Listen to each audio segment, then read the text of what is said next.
সময় আমার ইব্রাহিম আলাইহিস সালামকে, ইব্রাহিম আলাইহিস সালাম পয়গম্বর আমার আল্লাহর ছেলের নাম শুনেছেন, সালামকে একটা সময় টাকা দিয়েছিলেন, পয়সা দিয়েছিলেন, জমি দিয়েছেন, জায়গা দিয়েছিলেন, উট দিয়েছিলেন, দুম্বা দিয়েছিলেন, ঘোড়া দিয়েছিলেন।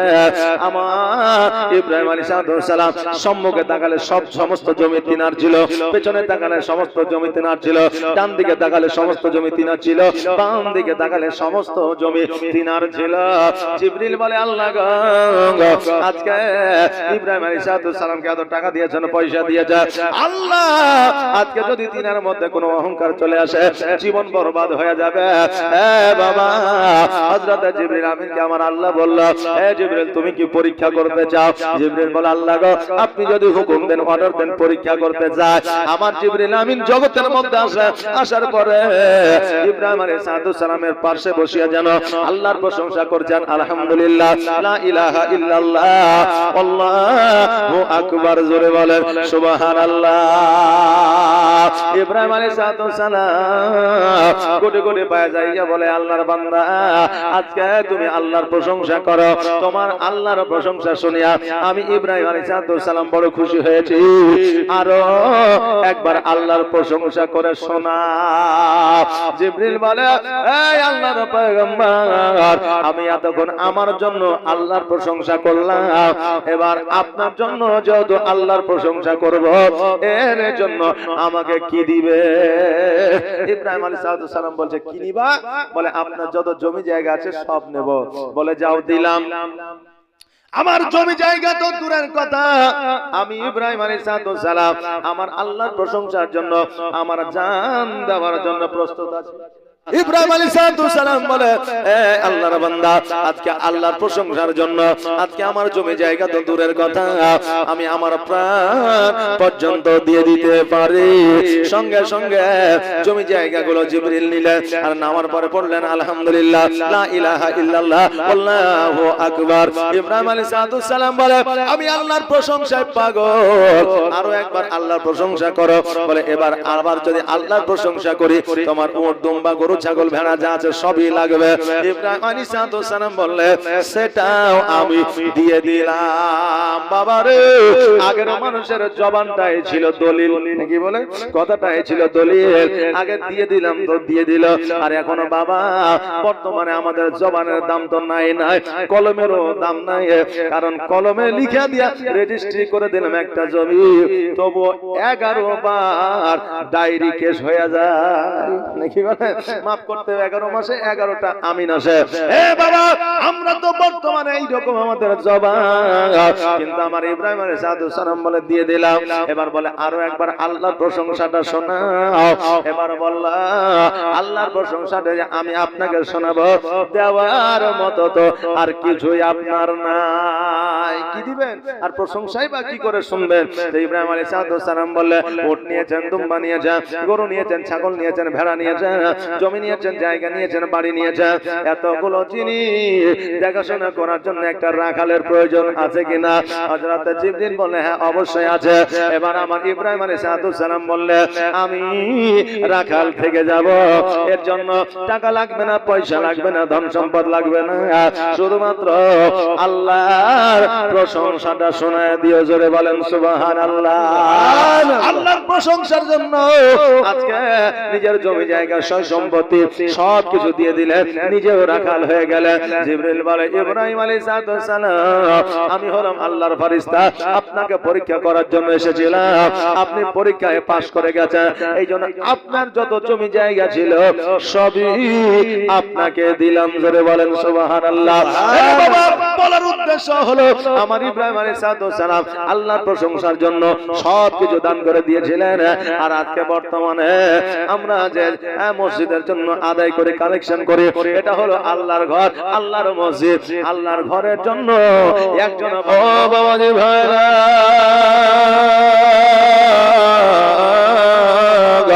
আমার দয়ার নবী, মায়ার নবী নবী সাল্লাল্লাহু তাআলা আলাইহি ওয়াসাল্লাম আমার মা ফাতেমার বিবাহটা পড়ায়া দিলেন।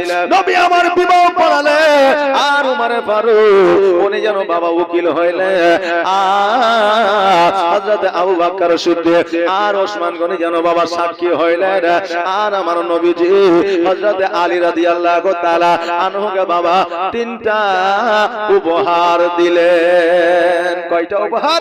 তিনটা উপহার দিলেন। কি কি?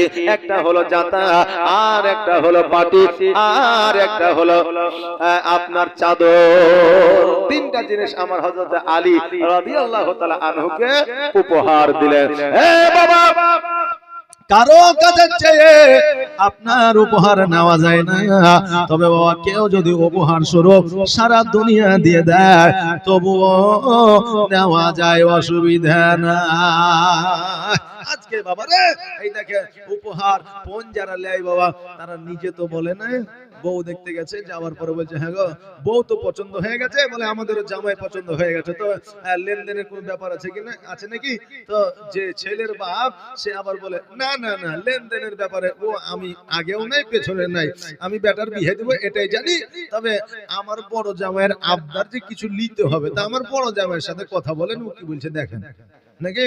উলিবে না, কিন্তু বড় জামাইকে আগে বাড়ি থেকে মুখস্থ করিয়ে নিয়ে এসেছে যে এই যারা জামাই আছে শালা সম্বন্ধের জন্য যদি বউ দেখতে যায় পণ নেন, তো ওই পণটা কিন্তু আপনাকে দিবে না, তবে আপনি কথা বলিয়েন না, কথা বললে গুনার ভাগটা অবশ্যই কিয়ামতে পাবেন, কিন্তু দুনিয়াতে 1 টাকাও আপনি পাবেন না। পাওয়া যাবে?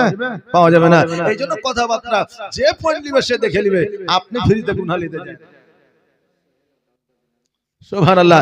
এই দেখেন সোহেল ওর দাদা দাদির নামে 500 টাকা দান করেছে, জাযাকাল্লাহ মাশাআল্লাহ বারাকাল্লাহ, যে আশায় যে নিয়তে করেছে দান, আর দানকে কবুল করো ওগো রহমান, দোয়া হবে। এই দেখেন একটু জীবনীটা একটু আগিয়ে যায় নাকি বলছেন, যাবে তো যে রাজি আছেন যে এই জীবনীটা একটু আগিয়ে নিয়ে যায়, সুবহানাল্লাহ। তারপরে আবার কালেকশন হবে, কালকে আছে।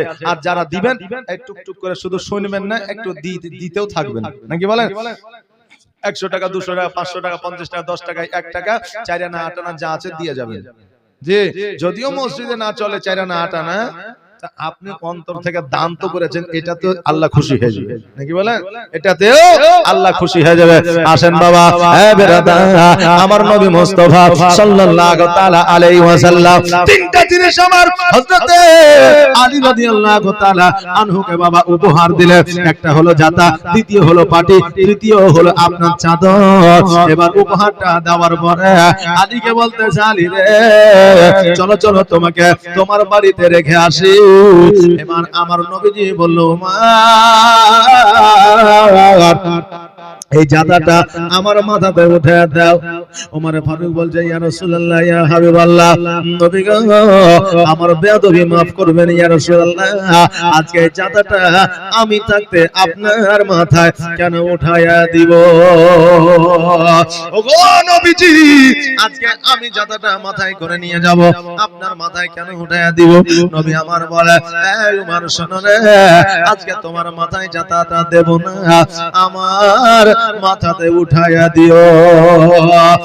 বাবা আপনার মসজিদের যোগ্যতম ইমাম সাহেব আছে, ইমামকে অনেকে অনেক কিছু দেয়, কেউ ধান দেয়, কেউ পাট দেয়, কেউ চাল দেয়, কেউ আপনার পাটকাঠি দেয় না, যে অনেক মানুষ অনেক কিছু দেয়। এখন আপনি এক বোঝা পাটকাঠি দিলেন, ওইটা যদি ইমাম সাহেব মাথায় করে বয়ে নিয়ে যায় তো কেমন লাগবে? ভালো লাগবে? আমার বাদশা আমার ইমাম মাথায় করে পাটকাঠি নিয়ে হুজুর আমাকে দেন আমি পৌঁছে দিচ্ছি, দেখে দেয় না যে আমি পৌঁছে হুজুর টেনশন করিয়েন না, আমি ঠিক পৌঁছে দেব। পৌঁছে দেখলে হচ্ছে মহব্বত, এটা মহব্বত আমার নবীর সুন্নাত। ইমাম সাহেব নিজস্ব যখন কাজকর্ম করবে বাবারে ওটাও নবীর সুন্নাত। আর মসজিদ থেকে যখন কোনো আপনার জিনিস ধান চাল পাট গম যেটাই দিবেন নিজে পৌঁছে দেওয়ার একটু চেষ্টা করবে, এটাই হলো আমার নবীর সুন্নাত। জোরে বলে সুবহানাল্লাহ। বাবাজি ভাইরা আমার নবীজি বলতেছে ওমর এই জাদাটা আমার মাথায় উঠে দাও, তোমাকে নিয়ে যেতে হবে না। আমার উমর বলতেছে হুজুর আপনার মাথায় জাদাটা উঠে দেব, এটা আবার কেমন হয়? আমার নবী বলতেছে ওমর এই জাদাটা আমার মাথায় উঠে দাও। আবু বকর বলছে হুজুর গো আপনার মাথায় জাদা থাকবে, আমি আবু বকর সহ্য করতে পারবো না। নবী গো এই জাদাটা আমার মাথাতে উঠে দাও। নবী আমার বলছে না না না এই জাদাটা তোমার মাথায় উঠে দেওয়া যাবে না। এবার হযরত আব্দুল্লাহ ইবনে আনসারী বলছে হুজুর আমার মাথায় জাদাটা উঠে দাও। আমার নবী বলছে না না না তোমার মাথাতেও দেওয়া যাবে না। আলী বলতেছে নবী গো আমার মাথায় উঠে দেন। আমার নবী বলছে না না তোমার মাথাতে উঠে দেওয়া যাবে না। ওসমান গনি বলছে হুজুর আমার মাথায় জাদাটা উঠে দেন। নবী আমার বলছে না না না তোমার মাথাতে উঠে দেওয়া যাবে না। সকল সাহাবী আমার নবীকে বলছে হুজুর গো আপনি জাদা মাথায় নিয়ে যাবেন, এটা আমরা সহ্য করতে পারবো না। নবী আমার বলে সাহাবীরা রে আজকে জাদাটা যদি তোমরা মাথায় নিয়ে যাও আমি নবী সহ্য করতে পারবো না। আমার নবীজির মাথা ওই জাদা মুবারকটা উঠায় দিলেন। আর বাবাজি ভাইরা এক বগলে পাটি নিলেন, অপর বগলে আপনার চাদরটা নিলেন। আমার নবীজি যেন হযরত আলীর বাড়ির দিকে অগ্রসর হইলেন। এক সাইডে আমার ফাতেমা, অপর সাইডে হযরত আলী, পেছনে যেন আমার নবীজির সাহাবীরা যেন চলে চলতে চলতে আলীর বাড়িতে পৌঁছায় গেল। আমার নবীজি ওই জাদাটাকে নামায় দিলেন। আর নামায় দেওয়ার পরে আমার নবীজি আলীকে বলতেছে আলী রে আজকে তোমার ঘর ও বাড়িটা ঠিক না, আজকে তোমার বাড়িটা তোমার ভেঙে গিয়েছে, বাড়িটা আজকে তোমার ভেঙে গিয়েছে। সাহাবীদেরকে অর্ডার দিলেন। অর্ডার দেওয়ার পরে আমার নবীজি বললেন সাহাবেরা খেজুর পাতা তোমরা কেটে নিয়ে আসো। আমার আলী রাদিয়াল্লাহু তাআলা আনহুকে একখানা ঘর তোমরা বানায়া দাও। হযরত আলী রাদিয়াল্লাহু তাআলা আনহুর যেন একখানা ঘর বানায়া দিলেন। আর আমার ফাতেমা জোহরা রাদিয়াল্লাহু তাআলা আনহু বলতেছে নবী গো আমাদেরকে যে জাতাটা দিলেন ওই জাতাটা কোন সাহাবীর মাথায় দিলেন না, আপনি নিজের মাথায় করে নিয়ে আসলেন, এর কারণটা বুঝতে পারলাম না। নবী আমার বলে ফাতেমা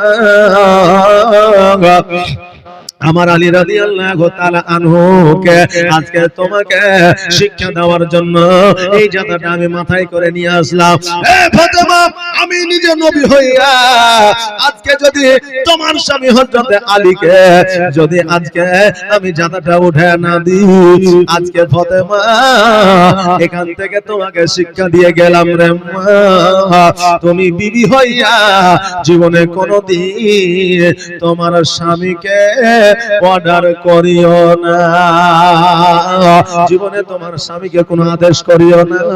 কারণ তোমার স্বামী যদি বেজার হয়ে যায়, তোমার স্বামী যদি তোমার কথায় একটু দুঃখ পেয়ে যায়, তোমার স্বামী যদি তোমার কথাবার্তায় তোমার ব্যবহার চরিত্রে যদি নারাজ হয়ে যায়, ফাতেমা রে তুমি জান্নাতের রানী হতে পারবে না। আমার ফাতেমা বললে ইয়া রাসূলুল্লাহ ইয়া হাবিবাল্লাহ নবী গো আজকে তো দূরের কথা কিয়ামত পর্যন্ত আমি আমার স্বামীকে অর্ডার করব না। আর বর্তমানে বাবারে এখন স্বামী বলে বাজারে যাও, বাজারে যাওয়ার পর 1 কেজি আলু 1 কেজি পটল 1 কেজি ধনিয়ার পাতা তুমি নিয়ে আসবা। এখন বাজারে যায় যদি কিছু ভুলে যায় তো বাড়িতে এসে ওই স্বামীকে শাসন করে তোমার বুদ্ধি আর হবে না, তোমাকে আনতে বলে আমি এতটি জিনিস আর তুমি নিয়ে এসেছো এতটি জিনিস, বলে কি বলে না? এ মা বোনেরা আজকে তোমার কথায় যদি তোমার স্বামী দুঃখ কষ্ট ব্যথা বেদনা পেয়ে যায়, আজকে তুমি যত ইবাদত করো না কেন, ইবাদত করে করে তোমার কপালে যদি ঘটা লাগে দেয়, তোমার ইবাদত আল্লাহ দরবারে কবুল হবে না। কারণ স্বামীর পায়ের নিচে বিবিদের জান্নাত, জোরে বলে সুবহানাল্লাহ। এক জায়গায় বলেছিল মৌলভী সাহেব যে স্বামীর পায়ের নিচে জান্নাত, অমনি একটা বিবি বাড়িতে চলে গেছে, যাওয়ার পরে স্বামীর পায়ের তল খুঁড়তে আরম্ভ করেছে। এখন স্বামী বলছে হ্যাঁ রে রমনাতে জালসা হয়েছে, তুই জালসা শুনতে যাই বাড়িতে এসে তুই আমার পায়ের তল খুঁজছিস, কারণটা কি? তো বলছে তুমি বকিও না, চুপ করে শুয়ে থাকো, নাহলে তোমার খবর আছে। এখন স্বামী দেখছে তাই তো লক্ষ্মী ভান্ডারের মালিকও তুই, স্বাস্থ্য সাথীর মালিকও তুই, রেশন কার্ডের মালিকও তুই, আধার কার্ডের মালিকও তুই, আমি আর কি বলবো, তোর যা মন যায় তাই কর। এখন এক মাজা খুঁড়ার পরে চুপ করে বসে আছে, মানে এলে গেছে। এখন বলছে বিবি বল না, তুই খুঁড়ছিস তার কারণটা কি? তো বলছে মৌলভী সাহেব বললো যে স্বামীর পায়ের নিচে জান্নাত, তাই আজকে আমি খুঁড়ে দেখছি, যতক্ষণ না জান্নাত দেখবো অতক্ষণ খোঁড়া বন্ধ করব না। তো স্বামী বলছে খেপি কোথাকার, খুঁড়ে কি আর জান্নাত পাবি? আমার হাত পাখানে একটু টিপে দে তো কিয়ামতের জান্নাত পাবি। তো বিবি বলছে ওইরকম জান্নাতের দরকার নাই। বলছে ওইরকম জান্নাতের দরকার নাই, কষ্ট করে খুঁড়ে জান্নাত নেবে ঠিকই, কিন্তু স্বামীর সেবা করে আমার মায়েরা জান্নাত নেবে না। মা বোনেরা, আমার ফাতেমা তো জোহরা রাদিয়াল্লাহু তাআলা আনহা উনি জান্নাতের রানী ছিলেন রে মা। আজকে আমার ফাতেমার ব্যবহার চরিত্র কেমন ছিল, আমার ফাতেমার আখলাক কেমন ছিল, একটু লক্ষ্য করে দেখে যা।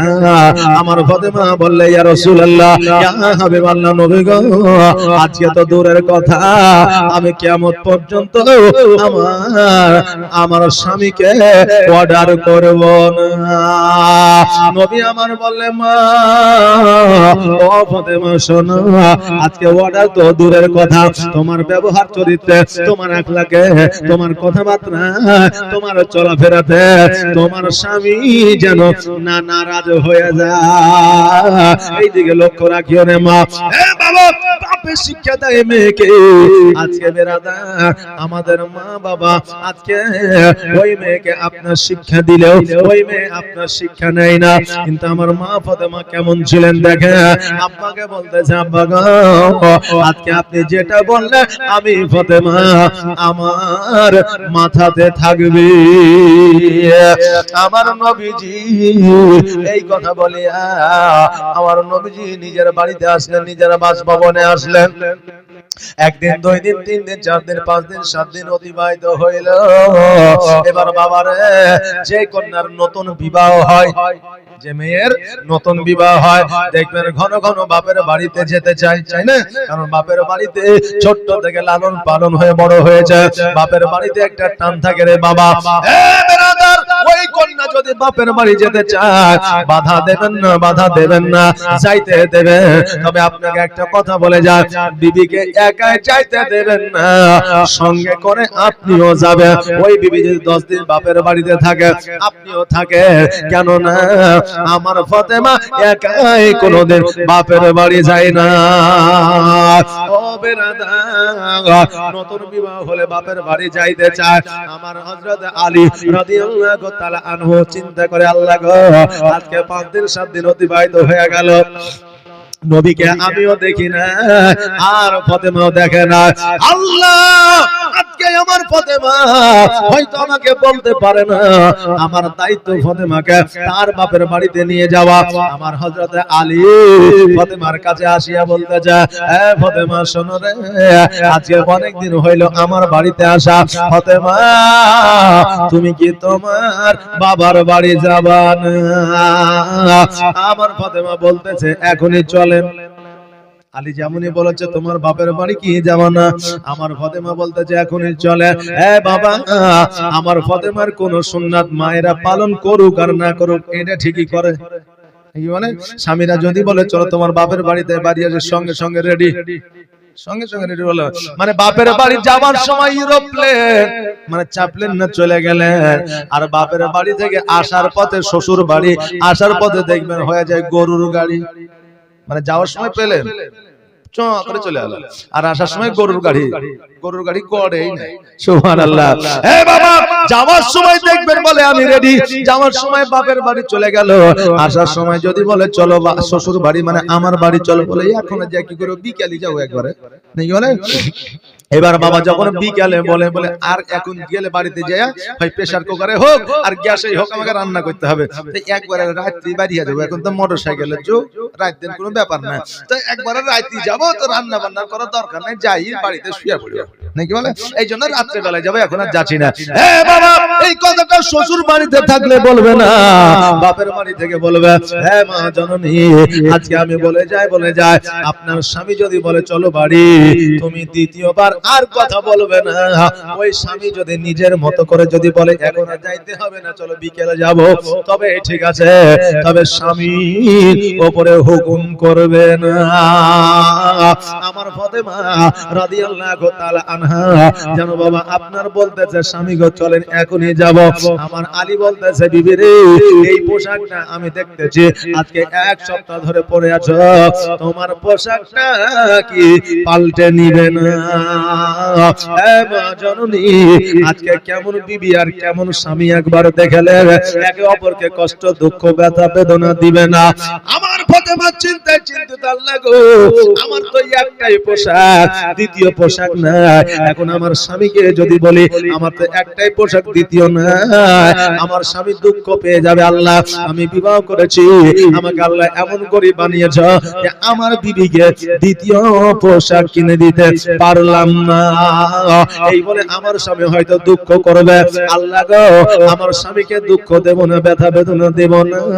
এই জন্য আমার হযরত ফাতেমা জোহরা রাদিয়াল্লাহু তাআলা আনহা বলতে যে স্বামী গো, আমাকে কি এই পোশাকে ভালো লাগে না? স্বামী, আমাকে এই পোশাকে কি ভালো লাগছে না?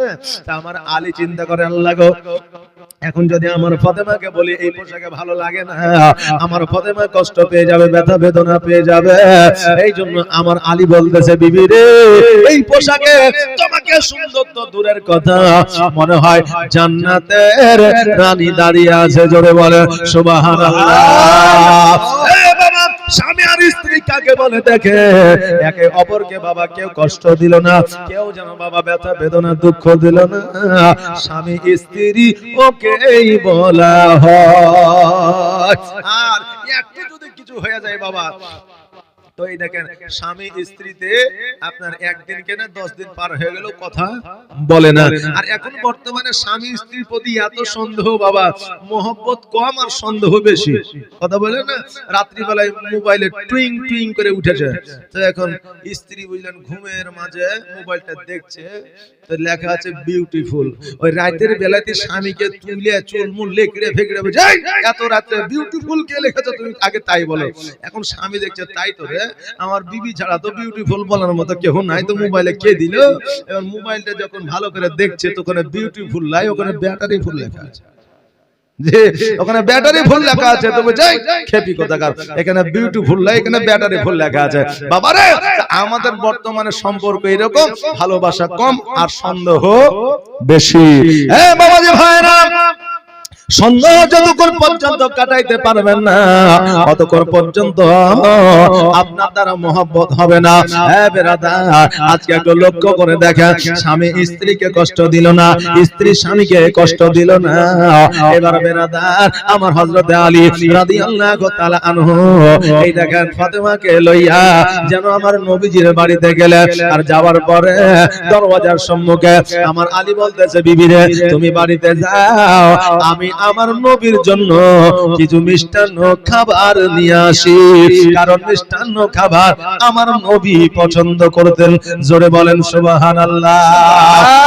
বাবা, আপনি যদি শ্বশুর বাড়িতে যান, তো শ্বশুর বাড়িতে গেলে পরে কিছু মিষ্টান্ন খাবার নিয়ে যাবে, কিছু বাচ্চা কাচ্চার জন্য চকলেট নিয়ে যাবে, এতে শ্বশুর পরিবারও খুশি হয়ে যাবে, আর আমার আলীর সুন্নাত আদায় করা হবে। জোরে বলেন সুবহানাল্লাহ।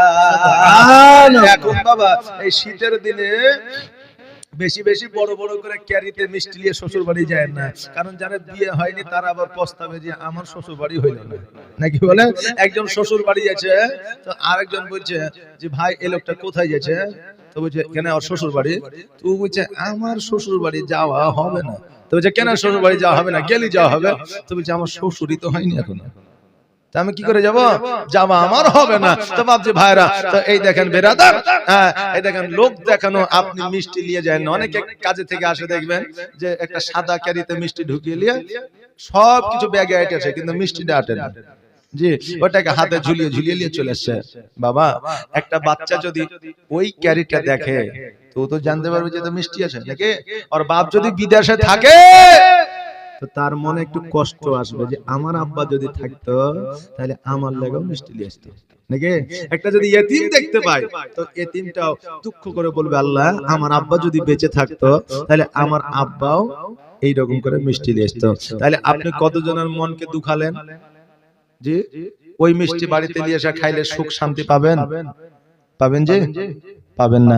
এই জন্য আমার নবী বলেছেন কোন খাবার যদি বাড়ির জন্য নিয়ে আসো তাহলে লুকায়িত ভাবে নিয়ে আসিও, যাতে কেউ দেখতে না পায়, যাতে কেউ এমনকি খুশবু না পায়, একটু লুকায়িত ভাবে নিয়ে আসো। কিন্তু আমরা সব জিনিস ব্যাগে নিয়ে আসি আর ওই খাবার জিনিসগুলাই আমরা দেখাতে দেখাতে নিয়ে আসি। হ্যাঁ বাবা, শরীয়ত মোতাবেক দেখাতে দেখাতে নিয়ে আসা প্রযোজ্য নয়।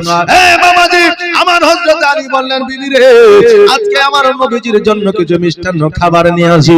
এইদিকে আমার হযরত আলী মিষ্টান্ন খাবার নেওয়ার জন্য যেন বাজারের দিকে গেলেন, এইদিকে আমার ফাতেমা বাড়িতে যেন সালাম দিলেন, আসসালামু আলাইকা ইয়া আহলাল বাইত। আমার নবীজি সালামের উত্তরখানা দিলেন। বাবা আজকে তো আমরা সালাম দিই না, সালাম দেওয়া তো দূরের কথা, গলা খেকারিও দিই না, গলা খেকারি তো দূরের কথা, আজকে আমরা বাড়িতে কে আছে না আছে এটাও জিজ্ঞাসা করি না।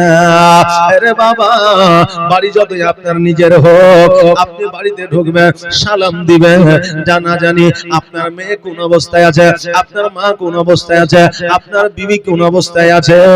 আজকে বাবারে আজকে বাড়ির মধ্যে যাবেন সালাম দিবেন, এটা হলো আমার নবীর সুন্নাত। ও বাবাজি ভাইরা, আমার নবীজি বলতেছে ফাতেমা বেটি রে আজকে তোমার গলার আওয়াজ পাওয়া যায় কিন্তু আমার জামাইয়ের আওয়াজ কেন পাওয়া যায় না?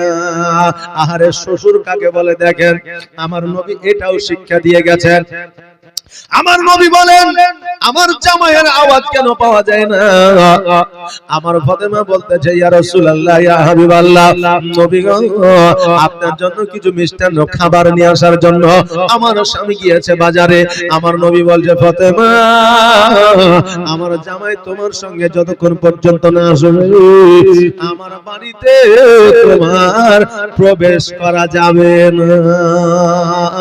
এইরকম ভালোবাসা যদি আমাদের জামাইকে দিয়ে থাকে রে বাবা, কোন জামাই তোমার বেটিকে জ্বালাবে না। বেটি এসেছো, ও আচ্ছা জামাই বলে কলকাতায়, জামাই বলে চেন্নাই, বলে ঠিকই আছে জামাই যখন চেন্নাই গেছে তো আজকে 10 দিন কেন 20 দিন থেকে যাও, নাকি বলে 10 দিন কেন 20 দিন থেকে যাও। এই বাবা আজকে বেটি যদি আপনার বাড়িতে আসে তো জামাইকেও ডাকবেন, তাহলে জামাই যদি বেটির সঙ্গে আসে, জামাই যদি খোঁজ খবর নেন তাহলে জামাই বলবে যে না আমার শ্বশুর আমাকেও ভালোবাসে, শুধু তার বেটিকে লয়। শিক্ষাটা নিয়ে নেন বাবা। আমার নবী বললে ফাতেমা আজকে আমার জামাই যতক্ষণ না আসবে ততক্ষণ পর্যন্ত আমার বাড়িতে তোমার প্রবেশ করা যাবে না। আমার ফাতেমা দাঁড়িয়ে আছে, এবার আমার আলী মিষ্টান্ন খেজুর নিয়ে এসে আমার ফাতেমাকে দেখতে পাইল। কি ব্যাপার ফাতেমা তুমি যাওনি ভিতরে, বাড়িতে যাওনি? তো বললে আমার আব্বা বলে দিয়েছে জামাই না আসলে তোমার বাড়িতে প্রবেশ করা যাবে না। আমার মতো আপনার মতো জামাই হইলে বলতে বাড়ি চল, তুই নিজের বিটি হয়ে যদি তোর বাড়িতে যদি না ঢুকতে হয় ঢুকতে দেয় তাহলে আমি তো জামাই, তাহলে আমার সম্মান আর কোথায় থাকবে? বাড়ি চল, বাপের বাড়ি যাইতে হবে না। বলতাম না বলতাম না বলতাম, কিন্তু আমার আলী বুঝকে হাসি দিয়ে বলতেছে ফাতেমা আজকে আমার নবী শুধু তোমাকে ভালোবাসে না, আমি আলী আমাকেও ভালোবাসে। জোরে বলে সুবহানাল্লাহ। আমাকে কতটা ভালোবাসে দেখো, আমাকে ছাড়া তোমার বাড়িতে প্রবেশ নিষেধ। ফাতেমা আর দেরি নয় দেরি নয়, চলো আমরা নবীজির কাছে যাই। স্বামী আর স্ত্রী দুজনে হাসিয়া হাসিয়া আমার নবীজির কাছে গেলেন। যাওয়ার পরে আমার হযরত আলী নবীজির হাতে খেজুরটা উঠায়া দিলেন, আর খেজুরটা উঠায়া দেওয়ার পরে আমার আলী বলল নবী গো আপনার জন্য মিষ্টান্ন খাবার নিয়ে এসেছি, আপনি একটু খাইবেন আর আমরা খুশি হব। নবী আমার বলে আলী এই খেজুর আমি অতক্ষণ পর্যন্ত খাবো না যতক্ষণ পর্যন্ত তোমাদের খোঁজ খবর না নিব। হযরত আলী রাদিয়াল্লাহু তাআলা আনহুর যেন মনটা কেমন করছে, একটু ভয় ভয় করছে। দেখবেন বাপ যখন কলেজ থেকে বা মেসে থেকে বা আপনি বাইরে থেকে বা কোনো জায়গা থেকে বাড়িতে আসবেন, এবার আসার পরে বাপের সঙ্গে কথা বলছেন, এখন বাপ যদি বলে এই আগে তোর খোঁজ খবর নিব তারপরে কোনো কথা, আপনার মনে ভয় ঢুকবে কি ঢুকবে না? যে না জানি কি করলাম, কোথায় বিড়ি খাইলাম, হয়তো আমার বাপ দেখলো নাকি, কোথায় চায়ের দোকানে তাস খেলছিলাম, হয় আমার বাপ দেখলো নাকি, এরকম ভয় একটা থাকবে। আমার আলী রাদিয়াল্লাহু তাআলা আনহু তিনি চিন্তা করে, আল্লাহ আমার নবী খোঁজ খবর কি নিবে গো, আমার দয়ার নবী কিছু দূর যাওয়ার পরে একটু আড়াল হওয়ার পরে আলীকে বললেন, তুমি আসো ফাতেমা, তুমি দাঁড়ায় যাও। আলী গেলেন, যাওয়ার পরে আলীকে বলতেছে, আলী রে, আজকে আমার ফাতেমার সঙ্গে তোমার বিবাহ দিয়েছি, আমার ফাতেমার কথার দ্বারা, আজকে ফাতেমার চলার দ্বারা, আজকে ফাতেমার বলার দ্বারা তুমি কি কোনো ব্যথা বেদনা যন্ত্রণা তুমি পেয়েছ, তুমি কি কোনো রকমের রাগ করেছ? আমার আলী বলতেছে, হুজুর গো, ফাতেমার সঙ্গে যেই দিন থেকে আমার বিবাহ হয়েছে সেই দিন থেকে রাগ ব্যথা বেদনা যন্ত্রণা তো দূরের কথা, আজকে আমার বাড়িটা যেন জান্নাতের মতো ভরপুর হয়ে গেছে। জোরে বলেন সুবহানাল্লাহ। আমার নবী বলতেছে, আলী তুমি যাও। এবার আমার ফাতেমাকে ডাকলে, ডাকার পরে বললে, ফাতেমা আজকে আলীর সঙ্গে তোমার বিবাহ দিয়েছি। এই ফাতেমা বলো বলো, আজকে আলীর উপার্জনে, আলীর কর্মে, আলীর কথাবার্তায়, আলীর কাজকর্মে তুমি কি খুশি আছো না নারাজ আছো? বলো বলো, তুমি কি কোনো ব্যথা বেদনা যন্ত্রণা পেয়েছো? ফাতেমা বলে, আব্বা আমার হযরতে আলীকে বিবাহ যেই দিন থেকে করেছি সেই দিন থেকে নবী গো আমি এত সুখে আছি, এত আনন্দে আছি, মনে হচ্ছে জান্নাতের মধ্যে আছি। জোরে বলেন সুবহানাল্লাহ। নবী আমার বলতেছে, হে ফাতেমা, ও আলী শোনো, আজকে তোমাদের বিবাহ দিয়েছি, আজকে তোমাদের দুইজনের মুখ থেকে আমি শুনেছি তোমরা সুখে আছো না দুঃখে আছো, দুজনেই সুখে আছো। আমি নবী খুশি হইলাম, তোমাদের খাবারটা দাও। খেজুরটা আমার নবী খাইলেন আর আলহামদুলিল্লাহ বললেন। জোরে বলেন সুবহানাল্লাহ। হে বাবাজি ভাইরা, কন্যার বিবাহ দেওয়ার পরে টাকাতে কিন্তু সুখ আসে না, সম্পদে কিন্তু আসে না, জমি জায়গা আসে না, আখলাক চরিত্র ব্যবহার যদি ভালো হয়, ছেলে যদি সুন্দর হয়, দেখবেন অটোমেটিক সুখের ছায়া পাওয়া যায়। এই জন্য বাবাজি ভাইরা, টাকা দেখবেন না, ধন দৌলত দেখবেন না, আগে দেখবেন তার বংশটা কেমন, আগে দেখবেন ছেলেটা কেমন, আগে দেখবেন ছেলের বাপ মা কেমন, দেখার পরে তবে বিবাহ দেবে। বাবা এখন বর্তমানে একটা বৌমাকে মারাটা বাবা খুব কষ্টকর মনে করছে না? কত বৌমাকে জ্বালায়া দিল, কত বৌমাকে আপনার ফাঁসিতে ঝুলায়া দিল, কত বৌমার প্রাণটাকে কেড়ে নিল। এই জন্য বাবারে কষ্ট করে নিজে না খাইয়া কন্যাকে খাইয়েছি, আজকে ওই কন্যা যদি সুখে শান্তিতে ঘর বসবাস করে, এই জন্য 4 লাখ টাকার জায়গায় 8 লাখ টাকা দিচ্ছি। বাবারে টাকার মাইনাটা কম রাখবে, তবে লক্ষ্য করে দেখবেন তার পরিবারটা আসলে ভালো না খারাপ, তাই না বাবা? আগে দেখবেন তার পরিবারটা আসলে ভালো না খারাপ। হ্যাঁ বাবাজি ভাইরা, আমার নবীজি হযরত আলী, হযরত ফাতেমা যোহরা রাদিয়াল্লাহু তাআলা আনহুকে নিয়ে যেন একই সঙ্গে আপনার খাবার খাইলেন। আমার আলী রাদিয়াল্লাহু তাআলা আনহু সন্ধ্যাবেলা আমার নবীজির কাছে যেন বিদায় নিচ্ছেন, বলে হুজুর গো আমাকে বাড়ি যাইতে হবে। ফাতেমা বলতেছে, হুজুর আমিও বাড়ি যাইব। বাবারে আমার আলী রাদিয়াল্লাহু তাআলা আনহু একদিন 2 দিন 5 দিন 7 দিন থেকেছে, এটা ঠিকই, কিন্তু আমার ফাতেমা কোনদিন আলীকে ছাড়া নবীজির বাড়িতে যায় নাই। জোরে বলেন সুবহানাল্লাহ। কোনদিন আমার ফাতেমা আলীকে ছাড়া বাপের বাড়ি যায় না। আর আজকে আমার মা বোনেরা চিন্তা করে, আমার স্বামী কাজে যাবে তবে তো মায়ের বাড়ি যাব, কাজেও যায় না, মায়ের বাড়িও যাওয়া হয় না। এ মা, আলীর মতো ফাতেমার মতো আজকে তুমিও যদি তোমার স্বামীকে তোমার বাপের বাড়িতে সঙ্গে করে নিয়ে যাও, এতে তোমার স্বামীর মোহাব্বত তোমার উপরে কমবে না, বরঞ্চ বেড়ে যাবে।